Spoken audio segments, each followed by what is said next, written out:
নমস্কাৰ সকলোকে। আজি আকৌ মই এটা অকণমানি সৰু ভিডিঅ' এটা লৈ আহিছোঁ। এইটো ভিডিঅ' হৈছে ভৈৰৱকুণ্ডৰ ভিডিঅ'। আৰু আমি গৈছিলোঁ ভৈৰৱকুণ্ডলৈ 27 ডিচেম্বৰ তাৰিখে ৰাতি গৈছিলোঁ। আমি ৰাতিপুৱা 4:30 পাই গৈছিলোঁগৈ।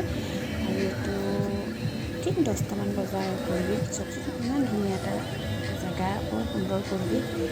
তাত পিকনিক খোৱা জেগা মানে আৰু ফটো তোলা, পিকনিক খোৱা বৰ সুন্দৰ। চাৰিওকাষে গছ গছনি, একদম বতাহ হৈ বলি থাকে, বৰ ধুনীয়া দেই। আৰু এইফালে পানী ঢৌ দেখিছে নাই, কি ধুনীয়াকৈ একদম পূৰা হেৰি হৈ আছে, শিলে চিলে ফটো মাৰিছে, গা ধুইছে, মানে অনেক আৰু কি ধুনীয়া পৰিৱেশ। এইটো চাই ভাল লাগে। আৰু পানীখিনি সঁচাকৈ চাই থাকিলে মন যায়। ঢৌটো ইমান ধুনীয়াকৈ আহি থাকে, গৈ থাকে, আৰু মানুহে খুব ভাল পাইছে। আৰু আপোনালোক যদি এইকণ জেগালৈ যোৱা নাই, যাব সঁচাকৈ। পিকনিক খাবলৈ এইকণ বৰ ধুনীয়া জেগা। পিকনিক খোৱাতকৈ বিশেষকৈ ফটো মাৰিবলৈ কিন্তু খুব ধুনীয়া জেগা হয় দেই। আমিও প্ৰথমবাৰ গৈছোঁ বাৰু। প্ৰথমবাৰ গৈ আমাৰ খুবেই ভাল লাগিলে। আৰু পাৰিলে আকৌ এইকণ জেগালৈ মানে যোৱাতহে আছোঁ। সঁচাই পৰিৱেশটো বৰ ধুনীয়া, ভাল লাগিলে গৈ। যাবচোন আপোনালোকো এবাৰ।